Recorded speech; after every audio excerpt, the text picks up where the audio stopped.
Hey, I'm Tyler, co-founder and CEO here at Saltbox, and I'm really excited to welcome you to the first in an ongoing series of Saltbox founder stories.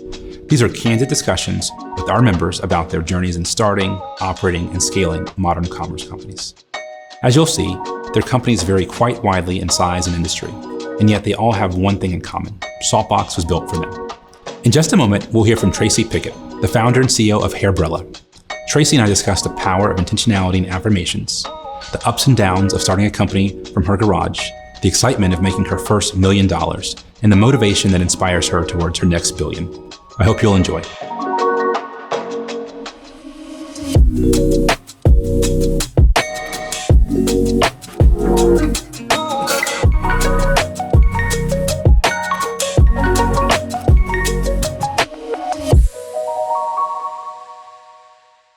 Tracy, welcome. Thank you. Thank you for having me. For being here.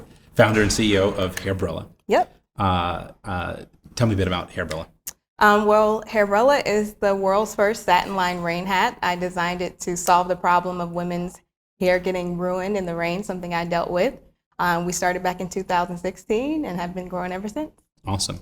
Quick administrative note. So obviously we're sitting in a warehouse here. Yeah.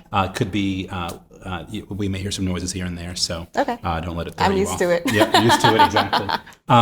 So I want to unpack this story a bit. I mean, there's so many questions I have for you, but I want to start with this very simple question of why you do what you do.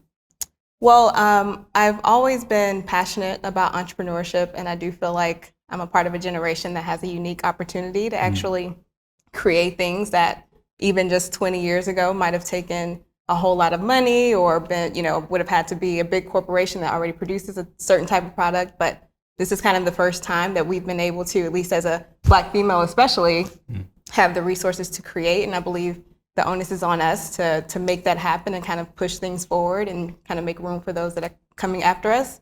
And then I also have an immense fear of regret. So I kind of just want to make sure that at the end of the grand road that I can look back and say, I didn't, leave anything here that I should have pursued. And so when I got the idea for Hairbrella and just kind of understood entrepreneurship and the opportunity, it's one of those things. It's like, I'm not going to be happy if I don't go for it. So. Yeah. It's interesting you say that. I people often ask me, hey, am I ready to start a company? Should I start a company? And one of the first things I tell them is that you should only start this company if you can't imagine your life without it.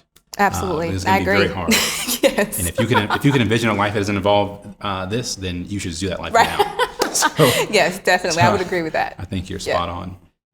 You mentioned that it's an interesting time to start a company, to which I agree on so many levels, and in particular, as a Black founder, entrepreneurs, I both are obviously, but I would say even more so as a Black female entrepreneur in this moment in time, and I'm just curious to hear some of your reflections on that and like what these past few months have felt like for you, kind of especially with the success you're having and this kind of new energy that's in the world. And absolutely. What is that? Tell me about that. It's so funny. Even right before I came over to talk to you, I was just thinking about, how divine the timing feels. It's one thing to go about this journey in the space, even 10 years ago, 20 years ago, let alone in this very moment. I feel that it just confirms for me even more that it was something intended for me and for me to kind of be at an inflection point, at a point of maturity in my business, even to take advantage of what is happening, to be a part of it, even to be celebrated after all that's happened, all that I've had to kind of figure out along the way kind of feels rewarding and energizing. And it also kind of makes me feel like, hey, how do I take what I'm doing and create that for the next person? I feel like every time someone is inspired by the journey, that always resonates with me even more because I know that I had to be inspired. So I just feel like in this time, it's like a new energy to push forward on my business, of course, and appreciate the support, of course, but also like know that is what's driving you. That's what's helping you grow. How do you continue to make that possible for those that are coming later down the road? Yeah, no, it makes a lot of sense. The thought that I've had just in these past few months. I mean, I should say, put this in context that I think even in looking at our own business, it's there's some unique and positive kind of tailwinds that are there for us. And I say to myself, this is what opportunity feels like. It feels like it's really a moment of opportunity, and then it's the question, well, how do you take most advantage of that? And I know for you, I mean, it's so just in the past few months, you've been on GMA twice, I think, and the View. I had quite a few pretty big celebrities, pushing Hairbrella. Yeah. I mean, you have to be kind of pinching yourself a little bit with this. Absolutely, and a lot of those things actually wouldn't have happened the way that they did, but for this energy. And it's surreal. Feels divine. I feel very, very, very fortunate to be kind of where I am with the business during this wave. And even the opportunity, even when COVID happened, as you know, we developed the Hairbrella Pro with this extended shield now. And it's like, what are the chances that I'd be producing a hat with the transparent visor at a time of a pandemic, and then there's just a need to extend it, a natural extension of our product line. And now it's like, I see posts about people saying, oh, it's saving lives. I'm like, what? Like, I just had an idea for a rain hat, and now we're talking about saving lives. Like, it's crazy. It's crazy. Yeah. So let's go back some. Okay. I'd love to just understand, where you grew up and what your childhood was like, and in particular, what were some of the early kind of motivations for you towards entrepreneurship? Yeah, so I'm a native of Atlanta and love Atlanta. And went to Spelman College undergrad, went to UGA for law school. And growing up, I'm a PK, so I grew up playing drums in my dad's church. And my dad was definitely a bit of an inventor himself. I saw him always trying to rig stuff together and fix stuff, and I kind of took pride in being solution oriented and trying to rig stuff together and fix problems. And then, as I got older, I think the first kind of seed of entrepreneurship for me was, always knew that there were people in Atlanta, Black people in Atlanta, who owned businesses. H.J. Russell, you saw the Bronner brothers. I knew that was a thing, but it didn't really become a spark until I saw Sarah Blakely on Oprah years ago. And so realizing that you can have an idea and go from that to the cover of Forbes was kind of my whoa, I think I want to do that. Yeah. And what was it about Sarah Blakely? Was it that she was from Atlanta? That she's a woman? Like what? I think it was that her idea was so simple. The assumption kind of growing up was everything's already been created. It's only a few people that might create something that would potentially make them a billionaire, right? Like that's, extremely far-fetched. I'm more likely to go to the moon. But with her, it felt like, no, she was selling fax machines. She tried to go to law school. That didn't really work out for her. And then she took a bet on this idea that seemed obvious, right? And that to me said, there are still some things that seem obvious that haven't been created that could potentially be beneficial to a mass market company. There we go. So that was something I really connected with.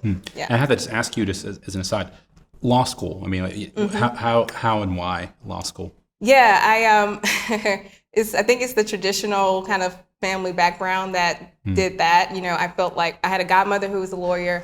Also, with my dad being a pastor, I remember one time there was a woman that walked in the church and he was like nudging me like, she's a lawyer. And I was like, oh, that must mean she's like special or something. And I remember thinking like, I want to do that. I don't want to be a preacher, but it seems like this carries the same weight. So let me go after law. And then, I had a lot of friends who went on to play for big time musicians. And, they were asking me questions about, I was like the musician that was also in school. So I felt like, helping entertainers, helping musicians would be like a good sweet spot where I'm still kind of in the creative world, but very Atlanta. Exactly. Atlanta. There we go. Preacher's wife goes to law school and then helps musicians.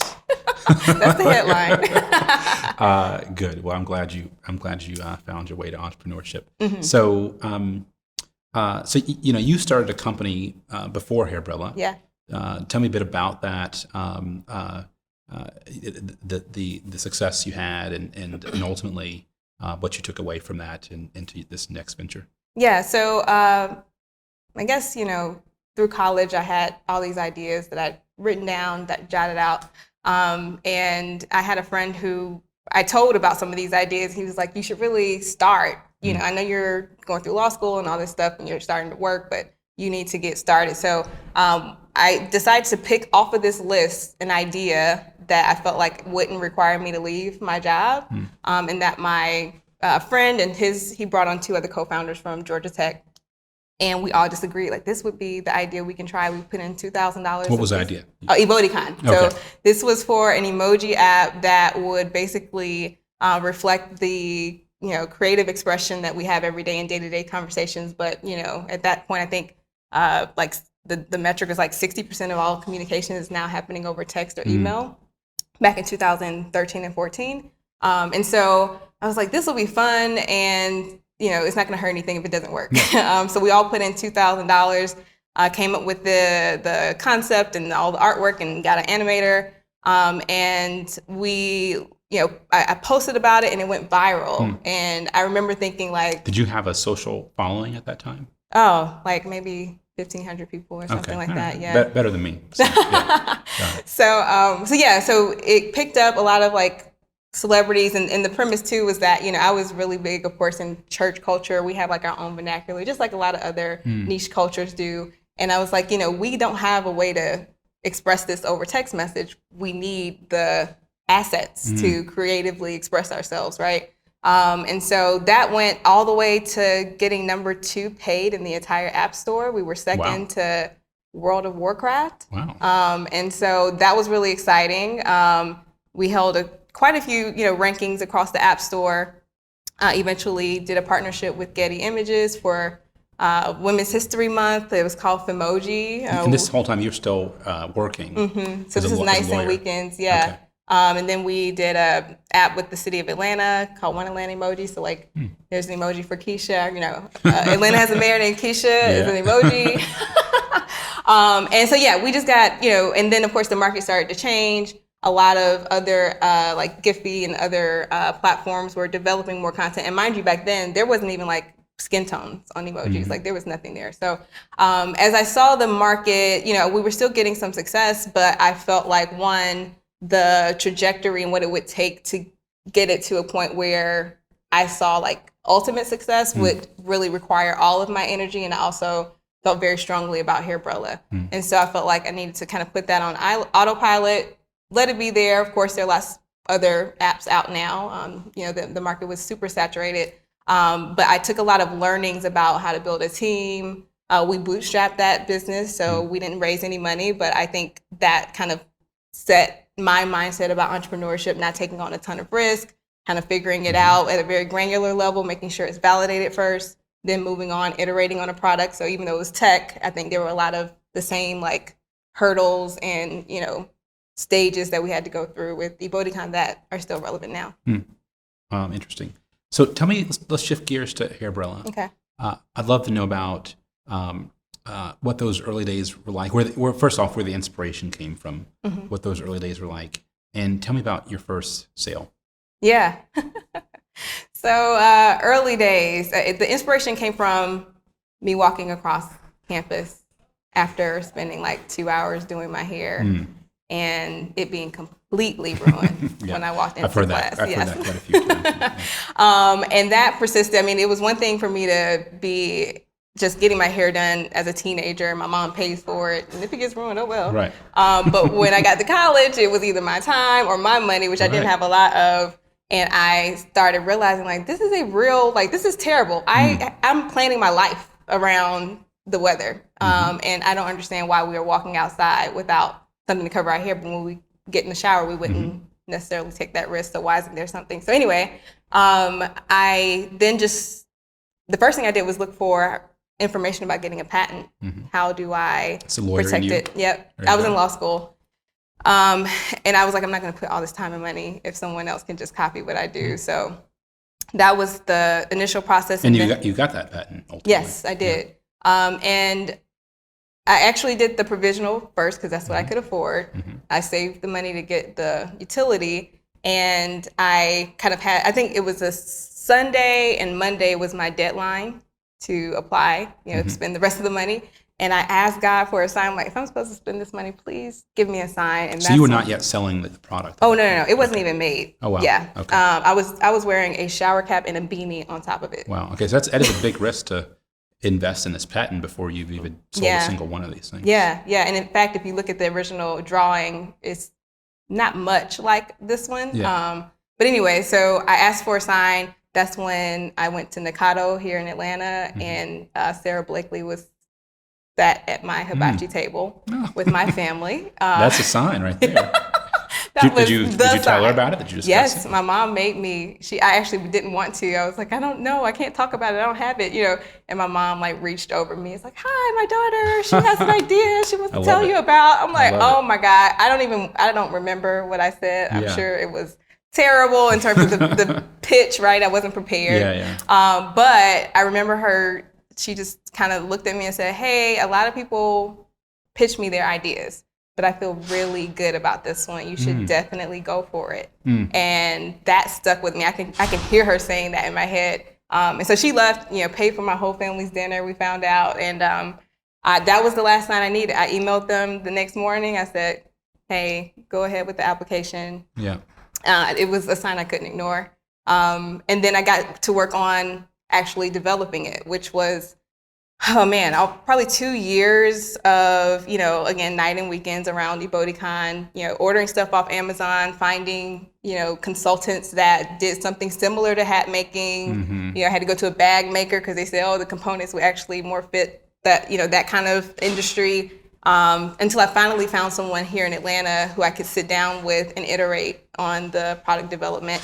And then that was leading up to the end of 2016, which was my deadline to leave my job. I gave myself 5 years, left on my 5th anniversary, and launched with a Kickstarter campaign. And the purpose of that was, let's get it on, 250 women's heads, get their feedback. I had read 4-Hour Work Week. And, one thing he said was like, one thing to think you have a good idea, but you have to prove that someone is going to pay for it and that it solves the problem you thought it was going to solve. And so I thought a Kickstarter campaign was kind of a safer way to do that before going out on the broader market. And that was my first sale. Who was it? I'm sorry. My former boss, Loretta Cecil, bought the first, I think it was almost 100 of them for the holiday party for the company. Nice. Which was such a blessing. Looks like we had all this traction on our Kickstarter campaign, but it was all my boss. And so, now you've had, tens of thousands of sales. And how do you think about that customer now? And what are you doing to connect with them and to make sure you understand what they're looking for from you? Yeah, that has stuck with me, the communication with the customer. And we did, focus groups and all that stuff. And to this day, I used to do it manually where I email the customer and say, hey, so glad you purchased. Thank you. Can you please tell me why you purchased? And I probably, it's an automated email now, but I probably get 30 or 40 a day still. As soon as I was about to turn it off, I saw Jeff Bezos post that his email is still public. Not that he responds to every single one, but I was like, no, I need to keep this line of communication open. And so at least, I try and do it every day, but I'm responding to them, reading their comments, and always talking to the team about it. I also hired somebody to monitor our ads and monitor all of our reviews.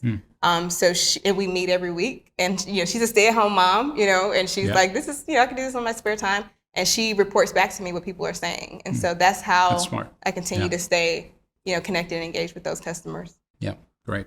So you start the company in 2015, roughly, and where are you now? You've come a long way since then. Tell me, where the business is today. Yeah. What are your priorities and where are you headed? Yeah. So today we're at Saltbox, of course. We are at Saltbox. And I absolutely am grateful for Saltbox because back in December we had basically outgrown our garage and. So you were working in a garage? Yes, we were working out of my house. I have to always reinforce this is a real thing. Tell me about that. What was it like working out of your house and garage? Yeah. Was it an actual garage? Actual garage. Okay. Yeah, I have a tandem garage, so it's like supposed to be 2 cars behind each other. Yeah. How was it set up? So I actually had a friend put in a floor on half of it. Okay. So it's like a little, step up, and it had a futon on one side, a long table on the other, for fulfillment. I stacked the boxes in the other side of it. Also had a backdrop in there in case we need to do shoots. Okay. It ended up being Yeah, a too little mini hot. So Saltbox. yeah, exactly. There we go. We actually moved that upstairs. Upstairs, all the closets were filled with either inventory. I was afraid of the heat and all that. So, and then my cousin would come over once I could afford to, have her help me. She would be in the living room every day doing fulfillment. I was upstairs in my guest bedroom, kind of set that up as my office.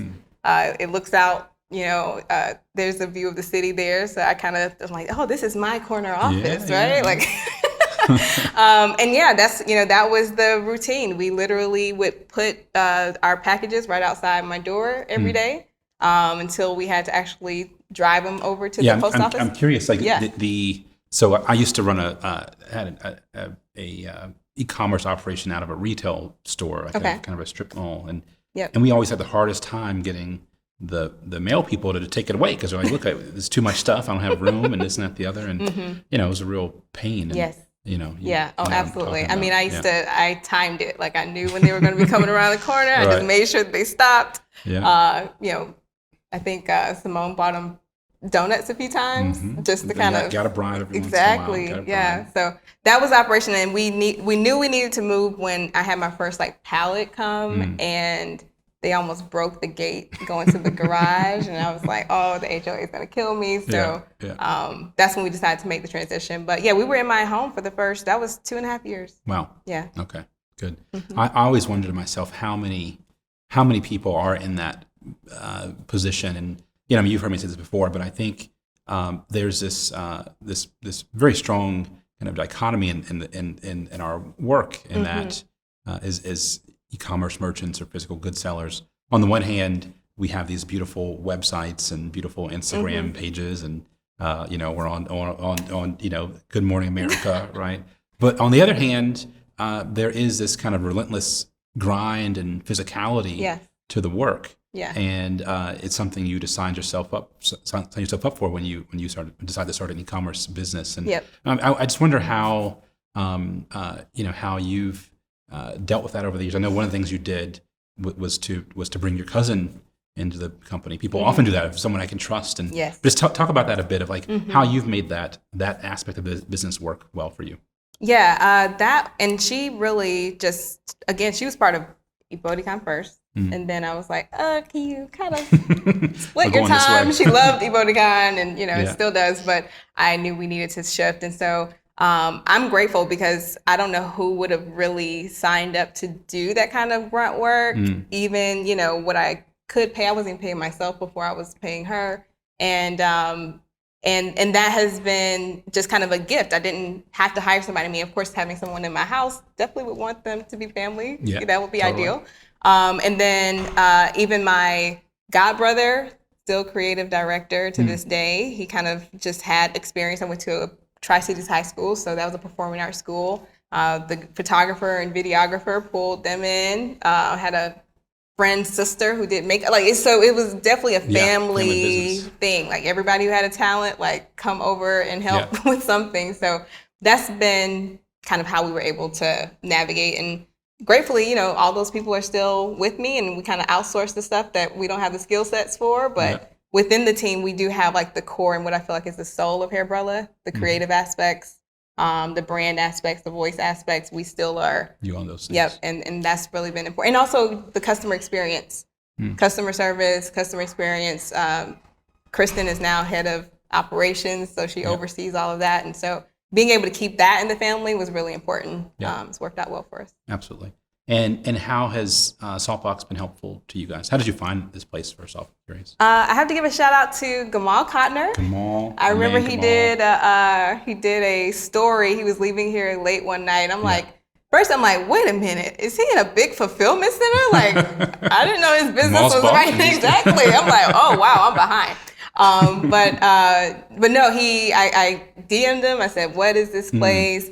They just opened, he panned, I think one time he panned your conference room one day. He's like, those are the owners. I'm like, what? Oh, I'm on my way. And then, I researched you, and I was like, wow, no, this is perfect. I mean, even the idea that not only would I be in a community of other e-commerce builders, which again, there isn't like a club for us to hang out at. There's not a bar where we all meet up. I missed people. And that was another part, being lonely at home, and you're kind of in your own head, but just kind of seeing other people move and kind of navigating and building those relationships. And then also having someone like you available, that's like, you've done it too. The idea for Saltbox came from the frustration that we were all dealing with. And so having a place to go, feeling like, it's out of my home. Now I can actually kind of run a business operation and have a place for people to come to that the business needed to help was huge for us. And then of course the location worked out great.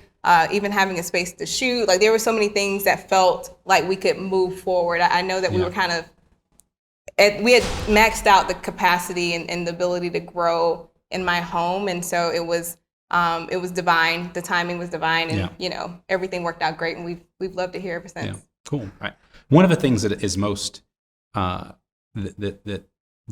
I find most valuable here, if I can say that, is and you touch on it, is just that you end up oftentimes being kind of disenfranchised when you are running a company that has to deal with physical products, because you end up in your garage and there are no other people around you.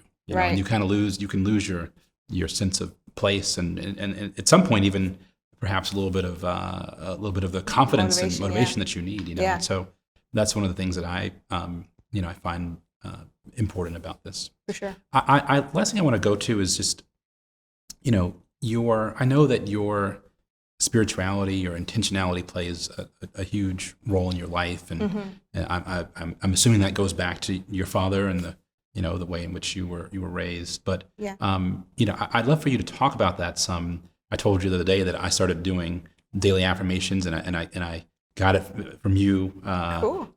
You were the person who finally inspired me to do that, because I see how effective it's been for you. And so talk about that some, and talk about if you will, what is on your list of affirmations now, and what's the future hold for you and Hairbrella? Yeah. So affirmations and kind of just all of the, I guess, mental, emotional wellness aspects of life became so extremely important once I took that jump. And so, and as I began to ask for signs and ask for confirmation along the journey, that was something that really kept me going. And so it's a huge part of my life. I've developed a lot of habits that I swear by now, meditation in the morning, gratitude, the affirmations. I write down my goals every day. It takes me about 7 minutes to do so. Your daily goals or your big picture goals? It's like 3/4 of it is this year. And then the end is like my ultimate. And I write that every day. And it speaks to, of course, family, it speaks to legacy, but it also speaks to the business goals and what we are looking to hit within that year. So I know, I'm not sure if you're familiar with Grant Cardone. I went to his conference last year, 10X, and that was kind of the first time it's like, no, don't strive to make $100,000, like 10X, whatever that is. I was like, all right, next year I'm making $1 million. When that month I probably made $900, right? Yeah. But to see that actually we got there the next year, and now I'm like, all right, now it's 10 million. And of course, like I said, my North Star is the Sarah Blakely example, becoming $1 billion company, and really kind of going through every bit, stage of that journey, and creating something that's beneficial to women all over the world is what we ultimately plan to do. In terms of right now, and another really helpful book has been Ready, Fire, Aim, that talks about the stages of business. Again, I didn't know businesses go through the same kind of life cycle. I thought everything was so different, or every business was so different. So, I learned that after $1 million, you really need to be focused on creating more products. You kind of met that, threshold, and now it's about create. So as soon as we hit the million, then we heard that we needed to do the pro, right? So we did the pro, then we did the light, and now I am focused on not only, becoming more profitable, right? Like finding the ways to be efficient in acquiring customers and serving those customers, and keeping our standards of, experience along the way, and of course the standard of the product itself. but how do we expand on what we've already created? We see that now the Hairbrella Pro is a whole different customer base than the Hairbrella, right? So what other avenues do we have to serve women? Our overarching goal is to keep women polished, protected, and prepared, no matter the forecast. And now we're seeing that part of that protected is COVID. Pandemics. Who would have thought, right? Right, exactly. And so there are other opportunities to do that. So that's what we're really focused on. Operationally catching up to the growth, but also expanding on what we're learning about the product and expanding on more products so that we can become more profitable, serve more women, and just keep growing. Well, I know you'll be successful. Thank you. Thank you. I'm grateful to have you here, truly. And Okay. how can people find you? Find Hairbrella? So Hairbrella, of course, hairbrella.com. We're at Hairbrella on Twitter, Instagram, and Facebook, and YouTube. Okay. And you can find me at Tracy Pickett Esquire on Instagram. That's where I am primarily. And that's TRACEY Pickett ESQ. Perfect. Yes. Tracy, thank you so much. Thank you. Enjoyed it. All right.